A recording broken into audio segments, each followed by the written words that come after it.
as now former Chicago Bears players have joined their new teams this offseason.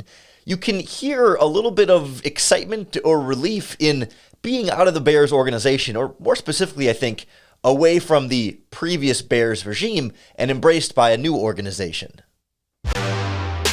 You are Locked On Bears, your daily Chicago Bears podcast. Part of the Locked On Podcast Network, your team every day.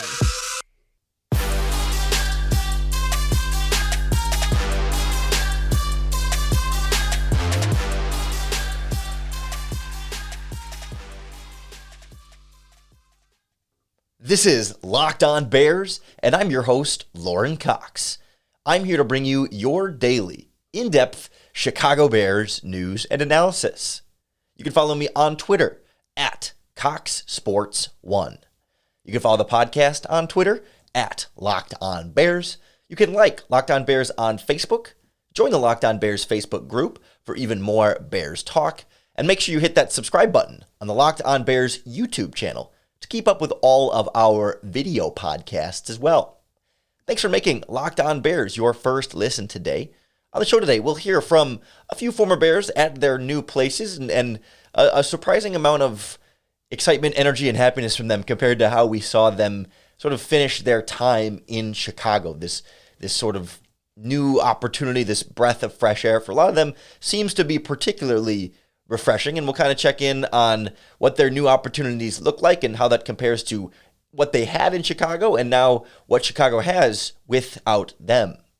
I think the most striking of these changes, these dynamics, these, second chances, or I guess not necessarily second chances, but just, new opportunities, is for Allen Robinson going to the Los Angeles Rams. He didn't leave Chicago on the best terms. It seems a little harsh, right? I mean, he had one of his worst seasons production-wise. A lot of fans not thrilled with exactly how and why he went about his business, and maybe a little bit of how he carried himself on the field. Some accusations of maybe, not giving 100% complete effort when you wanted him to in some of those stretches, but he also maybe wasn't fully healthy, right? There was a lot of sort of questions about how things played out at the end there for Allen Robinson. But it was clear, like, he just had a press conference, I think last week or the week before, in Los Angeles, talking about, like, his new role and the new offense. And it's most striking visually if you see the video here on the Locked On Bears YouTube channel. But I think, just the regular podcast listeners will also be able to hear it somewhat in his voice. But the smile that goes on his face when asked about the differences here between the Rams offense and the Bears offense, he gives a very diplomatic answer, but visually especially, you can really see him gleaming, beaming, any of the above about being in the McVay system instead of the Matt Nagy system. And what differences stand out to you between the Bears and the Rams, just in experiencing it, and what differences in what you can do do you think the different offense will give you? Yeah, once you move in teams, obviously it's going to be a lot of difference. But for me, as a player, I think I'm able to bring, a lot of versatility, so again, being able to run the entire route tree, being able to, also blocking the run game, being able to do many different things, I'm across the board. That's play outside, play inside, vertical cuts, intermediate cuts, short cuts, being able to work the whole route tree. And again, being able to be involved in every single element of the offense. And just to quickly follow up on that, does the Rams offense give you more of a chance to use all of the elements of your game? Again, Coach McVay and the offense that he's put together and the offense that these guys run, again, it's been a top offense in the league for a reason, so again, I truly believe that, by the end, that it'll bring the best out of me, and I'll be able to display all the elements of my game. There were not many press conferences like that in Chicago where Allen Robinson smiled that much. And not that he owes anybody a smile or should be expected to be particularly smiley. No, it's not. I mean, he just seemed like a guy who was, kind of a little just more serious and business, all about business and getting his job done, and was always cordial with answering questions and stuff. Wasn't going to be short or mean about it, but just was, sort of serious and taking it seriously and all that. But like, he's cracking big smiles talking about, the Rams offense and being able to do all those different things. And yeah, I can't help but read between the lines a little bit there. And I don't want to put words in his mouth and make up things that aren't actually there, because he didn't say anything specifically about the Bears there. But when he talks about, running the full route tree and being able to be used in a variety of ways, you can think back to Chicago and sometimes how often he was being asked to just run curl routes or be a vertical sort of distraction receiver. We've always known that he can do it all, and the Bears at times would ask him to do a variety of different things. He was not like entirely shoehorned into one basic role, but I do think perhaps in the Matt Nagy offense, they didn't utilize enough of that versatility, enough of his skill set that he really can do a little bit of everything. And the Bears let him do a lot of things, but perhaps could have let him do more. And of course, then could have just used fewer curl routes and just been a more creative, overall effective, schematically offense that just was never really part of the situation here. And clearly a lot different in Los Angeles. And especially if he sort of takes over that ISO wide receiver role that Odell Beckham had in that offense, depending on how the rest of their offseason goes, you could see potentially a lot of production coming for Allen Robinson and a lot of reason for him to have a big smile on his face. I'm certainly rooting for Allen Robinson to have a productive season, a productive remainder of his career, and have all the success in the world. And I'm excited to see what it's going to look like for him in Los Angeles, especially, I think, in contrast to what the Chicago Bears have without him right now in Chicago. But we've talked plenty about the wide receiver position post Allen Robinson, and it doesn't seem realistic at this point that Allen Robinson was going to come back, or that the Bears were going to really bring Allen Robinson back. It seemed like that just wasn't in the cards, perhaps, for either party when it was all said and done. Robinson, not the only recently departed Bear to really feel the love from his new team, maybe in some contrast to the love he didn't feel from his former team. We'll check in on new Las Vegas Raiders defensive lineman Bilal Nichols next on Locked On Bears. This episode of Locked On Bears is brought to you by our friends at rockauto.com. They're a family business that have been serving auto parts customers online for over 20 years. They get everything you could possibly need for your vehicle, from complicated stuff like fuel pump assemblies and engine control modules to easy stuff like tail lamps, motor oil, new carpet, whatever you need. RockAuto.com has it with the deepest catalog you can find anywhere online. Yet somehow it's still super easy to navigate. You just enter in your car's make and model, and it pulls up all the different brands, specifications, and prices for your vehicle. Those prices are particularly important because some chain part stores will have a different price tier. It'll be cheaper for the professional mechanics than it is for us, the do-it-yourselfers. But RockAuto.com's prices are the same for everybody. So don't spend up to twice as much for the same part somewhere else. Head on over to RockAuto.com today and see all the parts available for your car or truck. When you check out, fill out their box that says, "How did you hear about us?" and write in the words "Locked On" so they know we sent you. Amazing selection, reliably low prices, all the parts your car will ever need. RockAuto.com. One of the missing parts from this Bears defensive line this offseason, Bilal Nichols, ends up going to the Las Vegas Raiders, leaving this Bears defensive line at a position that seemed to be a big focus for Matt Eberflus and Ryan Poles, right? That interior defensive line. They wanted a true 3 technique, and maybe they didn't perfectly see Bilal Nichols in that role, but still a lot of value there potentially as a nose tackle when you move on from Eddie Goldman, releasing him straight up in the offseason. But no, instead, Nichols' market kind of plays out a little bit and ends up going to the Raiders on a relatively inexpensive deal. They guaranteed most of it, which was nice, but 2 years, $8.6 million, so about a little under 4.5 a year, but almost $7 million of that, a little over $7 million of that is fully guaranteed. So, a lot of money for sure going to him, but just not a huge average salary as a result. And yet, for whatever reason, the Bears weren't interested, or maybe Bilal Nichols wasn't interested in. I mean, we'll never know from the outside here the full dynamics of that situation. But when you hear Nichols talk about this was from his introduction to the Raiders, but talk about the process and being attracted to the team and feeling the support of the team behind him, and also the connection to the Bears that brought him to Las Vegas, you can kind of get a sense of where he's feeling a bit more appreciated in that situation than evidently he was either from the previous regime or now certainly from the current regime that doesn't seem to have been as interested. There's some familiarity for you here in the building with Chad Kelly. Yeah. How much did that help kind of lure you here to see what the organization was building? It definitely played a part. Me and Champ, we have a great relationship. And when he came here, I always knew that was going to be a possibility. So he definitely played a huge role in it. And, the Raiders just done believing in me and giving me an opportunity. I'm forever grateful for that. Just knowing that you have an organization behind you that's, that believe in you and want to give you an opportunity to go out there and display what you can do to the world. I'm just blessed to have the opportunity.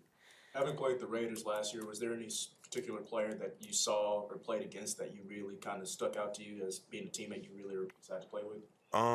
One thing I do remember about playing the Raiders last year was that going into the game, I don't know, every time you play the Raiders, it's going to be a slugfest. That was one thing that was talked about all week. It's going to be a tough game. It's going to be a physical game.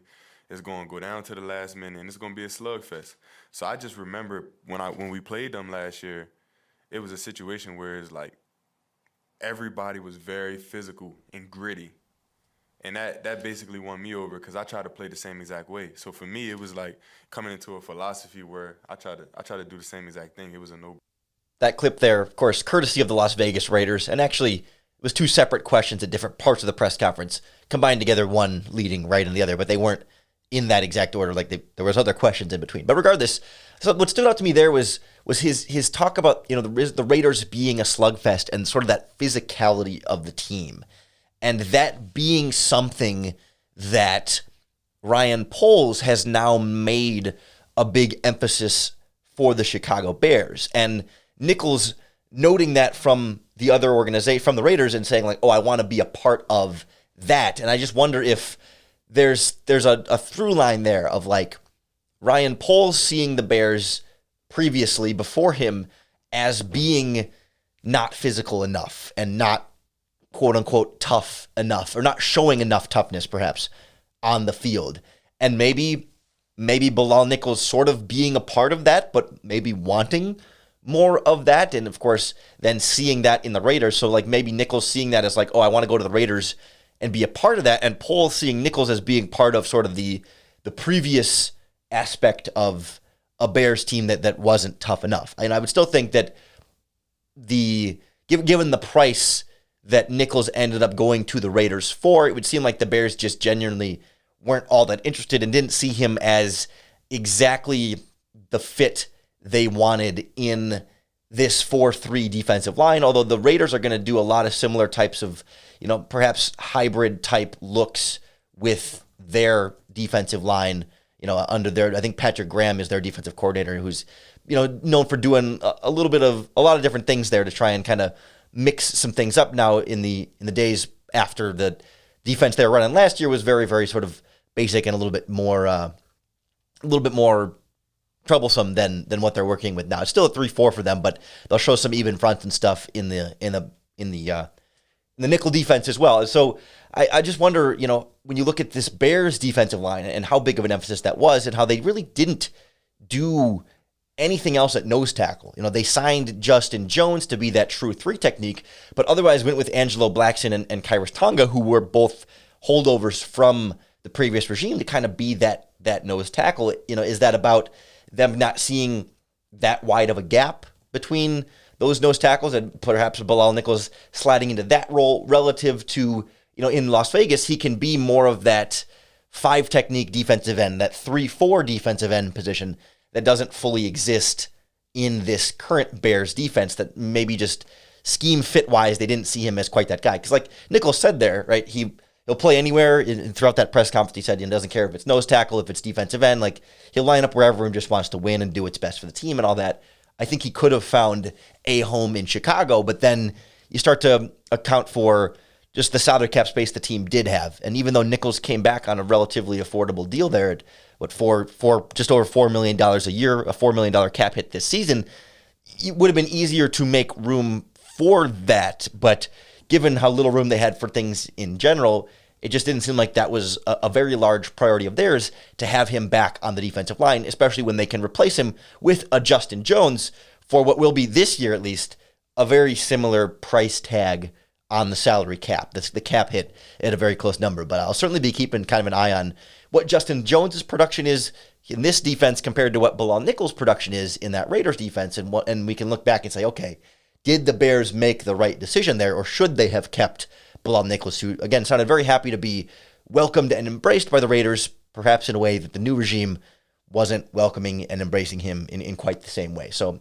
I don't blame him. And I wish him all the success and the best of luck in Las Vegas, but we'll kind of see what life is like for both of them after going their separate ways. Not every free agent the Bears let go or moved on from this offseason has been, unappreciative of their time in Chicago. Not that Robinson or Nichols have been either, but one player in particular seemed to have a particularly strong appreciation for the opportunity that he got in Chicago and sort of carrying some of that with him as he moves forward in his career. We'll hear from Jakeem Grant on the Cleveland Browns, talking about Devin Hester and filling some of those shoes in Chicago next on Locked On Bears. The Locked On Bears podcast is powered by our friends at Built Bar, the makers of the world's best tasting protein bars, because they don't taste like regular protein bars. Their brownie batter built puffs are on their way to me right now, and I can't wait to get another box of those in my hands because they are so rich and chocolatey and delicious and sweet, but somehow, like every Built Bar flavor, low sugar, low calories, high fiber, and high protein. It tastes like you're getting a bite of like fresh brownies and almost like you're licking the spoon after pouring the batter in the pan, but it's 140 calories, 17 grams of protein, and only 7 grams of sugar. I mean, it satisfies my sweet tooth, and it also helps me feel full. It tastes like a brownie-covered marshmallow. It is an unreal product, and I'm telling you, tasting it truly is believing. Head on over to Built.com, enter in our promo code LOCKED15, and you're going to get 15% off your next order. That's promo code LOCKED15 for 15% off at Built.com. Chicago Bears have gone for more of a committee type of replacement plan for Jakeem Grant, the wide receiver / kick returner that had a bit of definitely a breakout season last year for them, not only as that top return man who had the big punt return touchdown against the Green Bay Packers and a couple of explosive kickoff returns in there, but only the one that went the full 97 yards on that punt return was really exciting. But then, of course, they handed him the ball as a runner, and he broke off a pretty big run in there. And then as a receiver, he caught that screen or that little dump off over the middle, took that like 46 yards or whatever for the touchdown. I mean, he had a couple of big explosive plays. We wondered if he might be back or not. Of course, the regime ended up opting not to bring him back, and the Browns gave him a relatively decent payday, 3 years, $10 million. Not a ton guaranteed in there, but clearly I think some belief in them. But, I think for him, there's a little bit of a contrast here to what we had seen from and heard from, Robinson and Nichols. Not that Robinson or Nichols was particularly anti-Bears there, at least not vocally, but just more like how excited they were to be part of their new organizations, perhaps in contrast to how things went for them at the end there with the Chicago Bears. But Jakeem Grant here and this is, I should say too, was not a press conference. This was an exclusive interview that the Browns did. So full credit and courtesy to the Browns doing this on their own. You'll see an interviewer in there with him, and you'll hear his voice asking the questions in there a couple of times. But how excited he was to be in Chicago, how fun it was to have those big plays, and really some real homage to Devin Hester there as well. And I think it's a good appreciation I think Grant has for what his time was in Chicago and what that meant for him and his career. I love it. I love it. What's your favorite of all the return touchdowns? Do you have one that stands out? I I'll probably say the one against Green Bay, because everybody expects like a returner to just let it go, bounce in the end zone, or fair catch it, and I caught the ball on the 3. And I'm like, man, no returners is doing that, you know, besides what, Devin Hester. But I'm pretty sure, correct me if I'm wrong, that one 97 yards set the franchise record for the longest punt return touchdown with the Bears, who had Devin Hester, who is likely to be in the Hall of Fame, is arguably the greatest returner of all time. So that's pretty cool too. Absolutely. And then I didn't even know that he did not do that. Like that was the longest one in history. You said nobody catches it on the 3. And so I'm like nobody is doing that. So if you could go back and even against the Raiders, the punter punted like 5 yards in the end zone, I brung it out anyways. And I told him, I'm not trying to be just an average returner. Like I want to be the one that's remembered. I want to be, you know, the next one to take, you know, Devin Hester's story. Sure. And I have a far mountain to climb. And that's my goal, is to, you know, pass him up. And he's a great person to look up to. And so, you know, that's my whole mentality. So I think you can really hear, you know, just there's a real genuine love of football and what he does from Jakeem Grant, by all means. And I don't play that in contrast to Allen Robinson and Bilal Nichols as any kind of shot at Allen Robinson or Bilal Nichols. I think it's an interesting other, you know, feeling and vibe to the team. It's not to say like, oh, Grant is better and we should root for him more because he was nicer and more directly praising the Chicago Bears than, say, like Robinson and Nichols, who said nothing about the Bears specifically. We should, again, clarify, but just talked about their new team, and we are the ones who apply the contrast to that.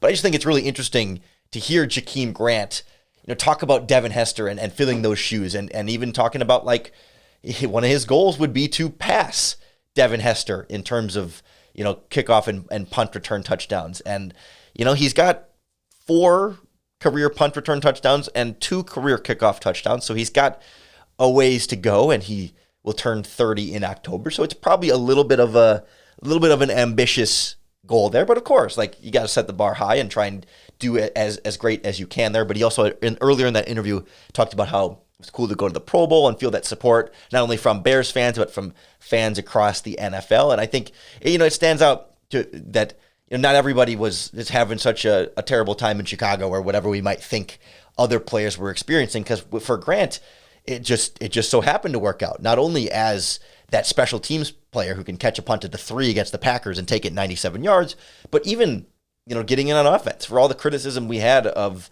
Matt Nagy's offense, not putting Allen Robinson in the best position to be successful, not putting Justin Fields in the best position to be successful, not always putting David Montgomery in the best position to be successful. He did find a couple of ways to get the ball in Jakeem Grant's hands in a couple of those games and have him make big plays, even on the offensive side of the ball, something that, you know, he hasn't had a ton of overall production doing in his career. He's mostly been the return guy, but this was actually his career high this season in rushing attempts and rushing yards, and he had some decent production there with the Bears, not career highs, but a couple of big time plays there. Really found a little role for him and helped him, you know, get that bigger contract and advance his career and perhaps play himself into an even larger role in Cleveland in some way, shape, or form. So, you know, I think it is good to hear from a player like Grant on that side of the experience spectrum that, yes, it wasn't all bad in Chicago, and it wasn't as though, you know, the new regime like just would have had no reason to be interested in him, but just perhaps more than Ryan Poles wants to pay for primarily a special teams return guy right now, given where this roster is compared to where the Browns are, that might want that return guy to push them just a little bit farther forward to get even that step closer to the Super Bowl or whatever their aspirations might be this season. While the Bears are in a better position, relatively speaking, to go with the young guys and the rotation there than the Browns that want something a little bit more proven there. We'll probably see Khalil Herbert handle the kickoff return duties this year, and perhaps Velus Jones getting in there, and Treston Ebner as well. Those two, I imagine, will be involved in these punt return opportunities. Daz Newsome probably in that conversation too, but all rookies and second-year players seem to be the top options right now in those roles. Byron Pringle could be in that kickoff conversation. I mean, they're going to try everybody, I'm sure, but you know, the Bears don't have that immediate need for a Jakeem Grant in the same way that the Browns do, and so it's nothing against him when the Bears kind of go their separate way, but just two different teams in two different directions. So just thought it'd be a fun way to kind of check in on a few former Bears and how they're feeling in some of their new spots, especially a couple of guys there that were particularly fan favorites, at least at some point, even if by the end they weren't as fully fan favorites. We'll turn our attention back to these current Bears for the rest of the week here on the Locked On Bears podcast. So I hope you'll hit that subscribe button and keep up with all of our daily, in-depth Chicago Bears news and analysis. Thanks for making Locked On Bears your first listen today and hopefully every day. If you're looking for your second listen, our Locked On Sports Today podcast has all the biggest headlines across all of sports. It's available in some radio stations now across the country, in addition to video form and regular podcasts. It covers football, basketball, hockey, baseball, the major sports. Locked On Sports Today, wherever you get your podcasts. Hope you'll keep coming back for more Locked On Bears, and I hope that as a result, that the Locked On Bears podcast makes it that much easier for you to bear down.